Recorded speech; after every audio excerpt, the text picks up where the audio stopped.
Welcome to Omega India news. Huzurabad మండలం సింగాపురం గ్రామంలోని శ్రీ పద్మ గోదా సమేత వెంకటేశ్వర స్వామి ఆలయంలో 29వ వార్షిక బ్రహ్మోత్సవాలు సోమవారం అంగరంగ వైభవంగా ప్రారంభమయ్యాయి. బ్రహ్మోత్సవాలు 3 రోజుల పాటు కన్నుల పండుగగా జరగనున్నాయి. చివరి రోజైన బుధవారం స్వామివారి కళ్యాణ మహోత్సవం జరగనుంది. మొదటి రోజు పూజా కార్యక్రమంలో భాగంగా గణపతి పూజ, పుణ్యాహవచనం, హోమాది కార్యక్రమాలు నిర్వహించారు. వేద పండితులు మంత్రోచ్చరణల మధ్య భక్తుల గోవిందనామ స్మరణ మధ్య నిర్వహించిన కార్యక్రమాలు భక్తులను ఆకట్టుకున్నాయి.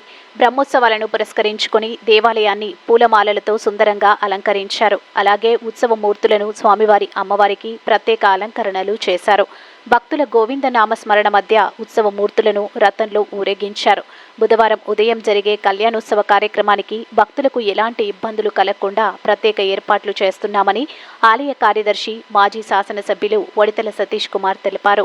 కళ్యాణానికి ముందు పూర్ణాహుతి కార్యక్రమం ఉంటుందని ఆయన తెలిపారు. భక్తులు అధిక సంఖ్యలో పాల్గొని స్వామివారి కృపకు పాత్రులు కావాలని ఆయన కోరారు. మొదటి రోజు బ్రహ్మోత్సవాల్లో ఆలయ చైర్మన్, మాజీ ఎంపీ కెప్టెన్ బి లక్ష్మీకాంతారావు దంపతులు, మాజీ ఎమ్మెల్యే వడితల సతీష్ కుమార్ దంపతులు, ఆలయ కమిటీ సభ్యులు వడితల కిషన్ రావు దంపతులు, డాక్టర్ వి పవన్ కుమార్ దంపతులు పాల్గొన్నారు.